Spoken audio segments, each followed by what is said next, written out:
ओं सर्वमंगलमंगल्ये शिवे सर्वार्थसाधिके शरण्ये त्र्यंबके गौरी नारायणी नमस्तुते। सृष्टिस्थितिविनाशानं शक्तिभूते सनातनी गुणाश्रय गुणमय नारायणी नमस्तुते। जय बड़ मायर जय, जय महादेवी महामायर जय। प्रत्येकेर जीवन सुंदर होक, प्रत्येके स्वास्थ्यवान थाकुन, प्रत्येकेर शारीरिक থেকে मानसिक থেকে आरम्भ করে आर्थिक কর্মের দিক সকলেই সুস্থ সুন্দর আনন্দময় হোক।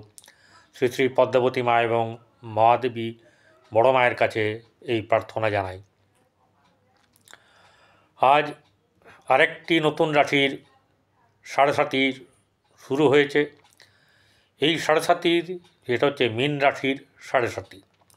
এই মীন রাশির সাড়ে সাতিরতে পূর্ব ভাদ্রপদ নক্ষত্র কি অবস্থায় আপনাকে কীরকম ধরনের ফল দিতে পারে এবং 10টি ঘটনা ঘটবে যা ভবিষ্যৎবাণী বলতে পারেন, যা আপনার জীবনে এগুলো ঘটবে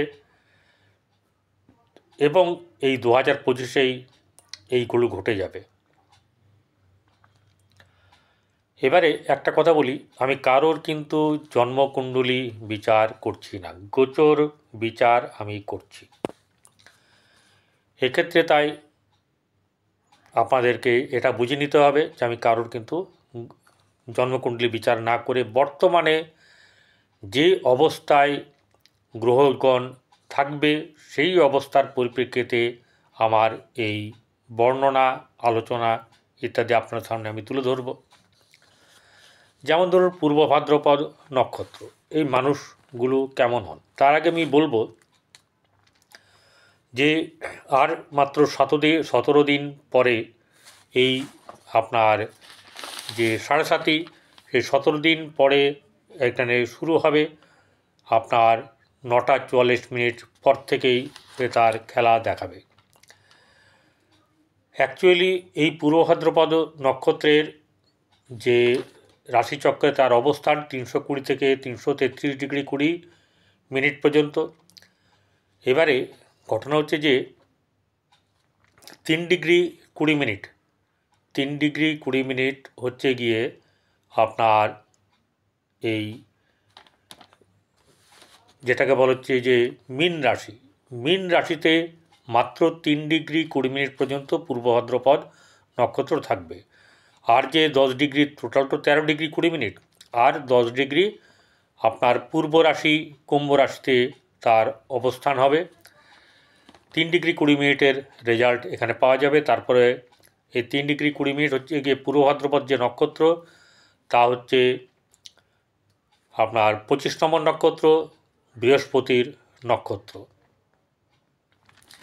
এই জাতকেরা সাধারণত চারিত্রিক বৈশিষ্ট্য হলো যে এরা সাধারণত শান্তিপ্রিয় হয়ে থাকে।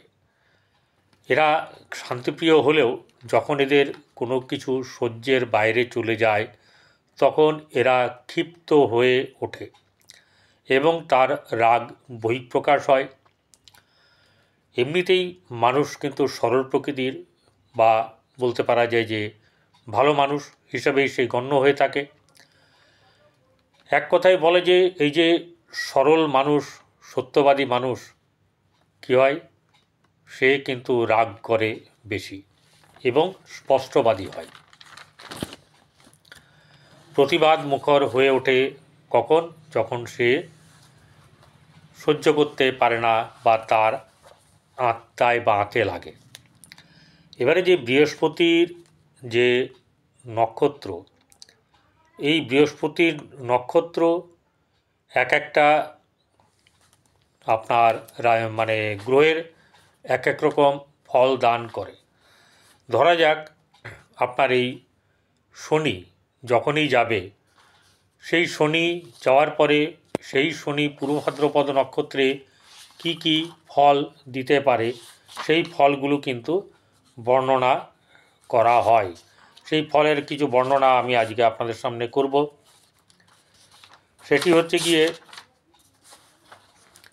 শনিকে নিয়ে যেহেতু সাড়ে সাতির ব্যাপারটা হচ্ছে যখন যাবে তখন অস্ত অবস্থাতেই কিন্তু শনি মীন রাশিতে প্রবেশ করবে।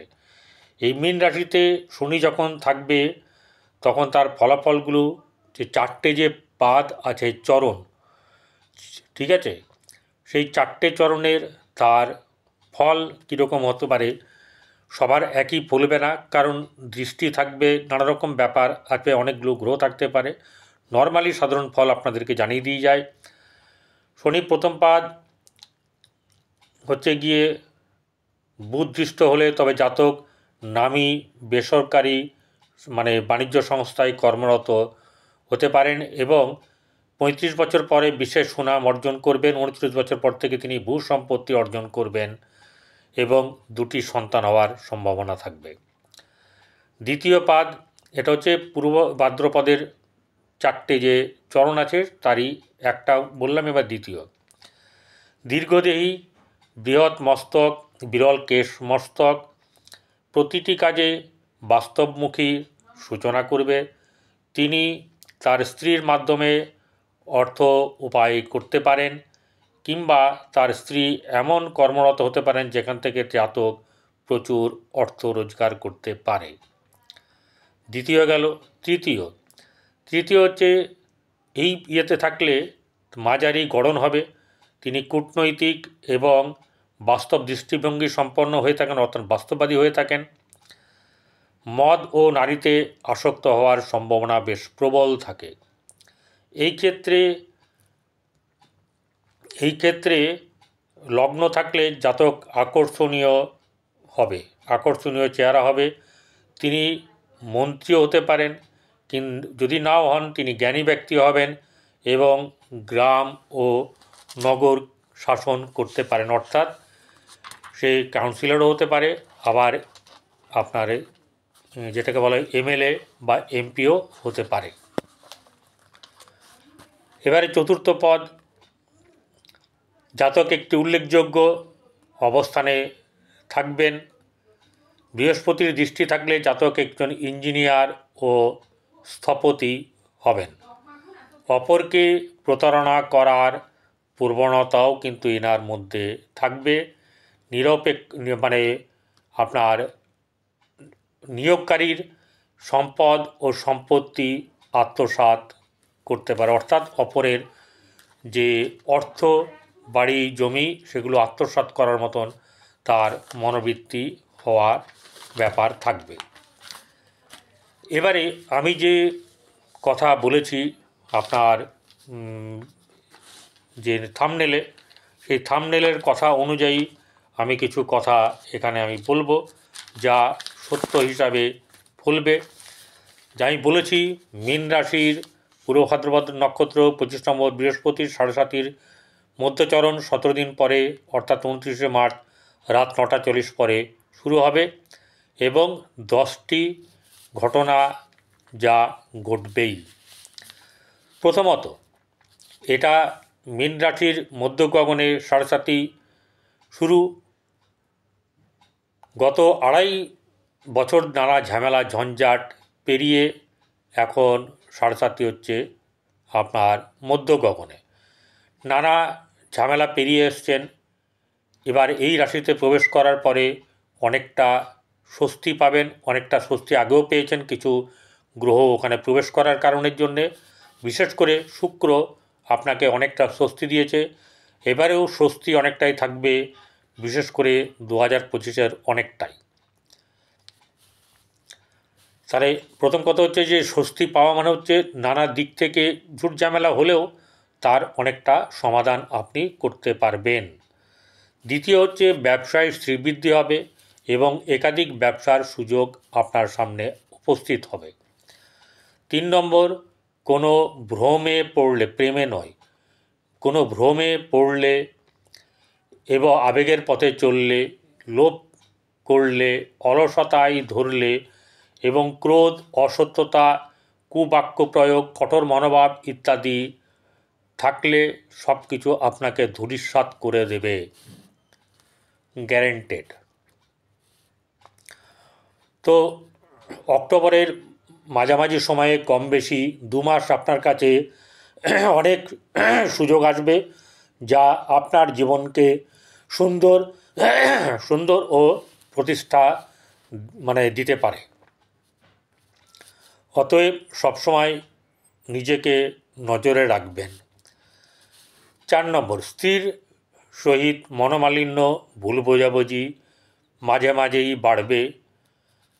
আপনাকে কিন্তু চুপ থাকতে হবে। সব কিছুতে আপনি বোঝাতে যাবেন না যে আপনিই ঠিক। অপরে ভুল করেছে ঠিক আছে, কিন্তু সবসময় আপনার যুক্তিটাই ঠিক তাকে আরও মনে করিয়ে দেওয়া, তাকে আরও বাজেভাবে বলা, এটাও কিন্তু আপনার সুবিধের হবে না, বরং খারাপ হবে। এবার যেটা হচ্ছে যে আর্থিক দিক থেকে শুভ এবং মজবুত হবে, কিন্তু তাহলেও সঞ্চয় হয় হতে চাইবে না, আর না হলে খুব সামান্য পরিমাণে হবে, যেটা পরবর্তীকালে নাও থাকতে পারে, সম্ভাবনা বেশি থাকবে না। 6 নম্বর হচ্ছে গিয়ে বন্ধুবান্ধব হতে কখনো কখনো সহায়তা পেতে পারেন এবং সমাধানও কিছু আসবে, কিন্তু সাবধান, কিছু কিছু বন্ধু বা বেশ কিছু বন্ধুর সুযোগ সন্ধানী হবেন। তাদের থেকে নিজেকে দূরে রাখবেন। তাদেরকে আপনি কখনো আপনার পরিকল্পনার কথা কোনো মতেই প্রকাশ করবেন না, হাজার বললেও না। এখানে কিন্তু আপনাকে বুদ্ধির চালাকি করতে হবে, কারণ আপনি যদি আপনার পরিকল্পনার কথা জানিয়েছেন, তো আপনার পরিকল্পনা অসাফল্য হবেই হবে। এবারে বড় ভাইয়ের সঙ্গে বা বড়দির সঙ্গে আপনার ঝামেলা, ভুল বোঝাবুঝি এগুলো মাঝে মধ্যে চলবে। কখনো কখনো বিরাট আকার নিতে পারে, কখনো কথা বন্ধ হতে পারে। এই ব্যাপারগুলো কিন্তু ঘটবে, মাঝে মধ্যে ঘটবে।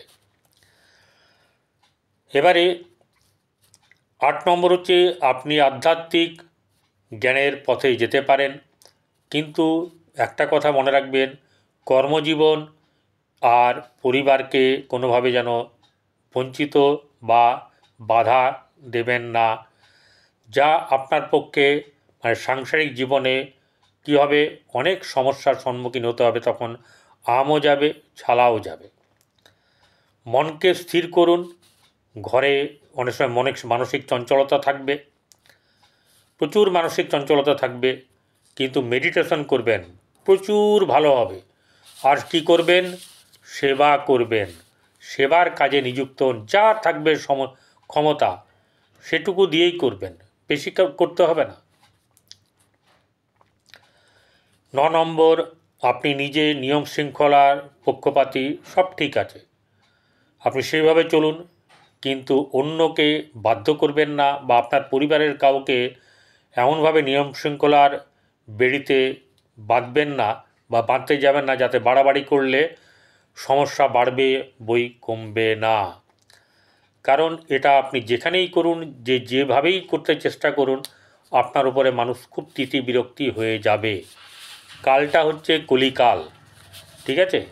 এখানে কেউ কেউ সৎ, কেউ কেউ নিয়ম শৃঙ্খলার পক্ষপাতী বেশ ভালো হয়, এবং খুব বেশি কঠোর হতে গেলে তার জীবনে বা তার কপালে অনেক কষ্ট আছে। 10 নম্বর এবং শেষ যে ঘটনাটি ঘটার কথা বলবো বা ভবিষ্যৎবাণী বলতে পারেন, সেটি হচ্ছে কর্মক্ষেত্রে আপনার প্রভাব বিস্তার করতে পারবেন। সমস্যা থাকবে, সবসময় প্রতিবাদ মুখর হবেন না, তাহলে আপনার কাজ নষ্ট হবে, শত্রু বৃদ্ধি হবে। পদমর্যাদা বৃদ্ধি পাবে। যারা কর্মহীন, কর্মের চেষ্টা করছেন, তাদের কর্ম পাওয়ার যোগ থাকবে। কর্ম পাবেন নিজের ক্যাপাবিলিটি অনুযায়ী। আপনার জন্মকুণ্ডলী কী বলছে আমার জানা নেই, সেখানে কি যোগ আছে চাকরির, সেটা কাউকে দিয়ে দেখিয়ে নেবেন। আপনার একটাই কথা, যখন রাশিতে আসবে, পরিশ্রম আপনাকে করতে হবে, বুদ্ধির দ্বারা পরিশ্রম করবেন, মানুষের সঙ্গে কথা বলবেন, মিশবেন। কেউ যদি আপনাকে কুকথা কিছু বা খারাপ বা অন্য কথা রকম বলতে চায়, আপনি ব্যাপারটাকে যদি এনজয় করতে পারেন, তাহলে পরবর্তীকালে সে আর আপনার পেছনে লাগবে না, শত্রু বৃদ্ধি হবে না, ঠিক আছে? আপনাকে আপনার মতন করে করতে হবে। আমি একরকম আপনাকে পদ্ধতি বললাম, আপনি আপনার এই কথা শুনে এইভাবে নিজেকে কাজে লাগাবেন। যে ব্যাপারটা হচ্ছে গিয়ে আমি তর্ক করব না, তর্ক বাড়লে ঝামেলা বাড়বে। আপনি নানা রকম আইনের কথা বলবেন, সে নানা রকম ঝুট ঝামেলার কথা বলবে, কোনো জায়গায় সমাধান হবে না। এই কারণের জন্যে আপনার যাতে কষ্ট কম হয় সেটা বললাম। এবারে আরও একটা কিছু বলি আমি, সেটা হচ্ছে গিয়ে আপনি চেষ্টা করবেন মাসে যে দুটো থাকে, একাদশী থাকে, সেই একাদশীগুলোকে এবং পূর্ণিমা অমাবস্যা এগুলোতে আপনি যত পারবেন কম খাবেন। অর্থাৎ যদি উপবাস করতে পারেন নিয়ম মতন করে, আপনার শরীর কী বলছে সেটা আগে দেখে নেবেন, করলে এটা আপনার পক্ষে ভালো। গরুকে অবশ্যই করে খাওয়াবেন, কুকুরকে খাওয়াবেন, সেবা করুন যেটা আপনার সাধ্য। সেবা আপনাকে অনেক দূর নিয়ে যেতে পারে, অনেক কষ্ট থেকে লাঘব দিতে পারে। তাই এটা বলছি যে কুকুরকে খাওয়ান, কাককে খাওয়ান, মানুষকে সেবা করুন, যারা বিশেষ করে খেতে পায় না তাদেরকে সেবা করুন। ভালো থাকুন।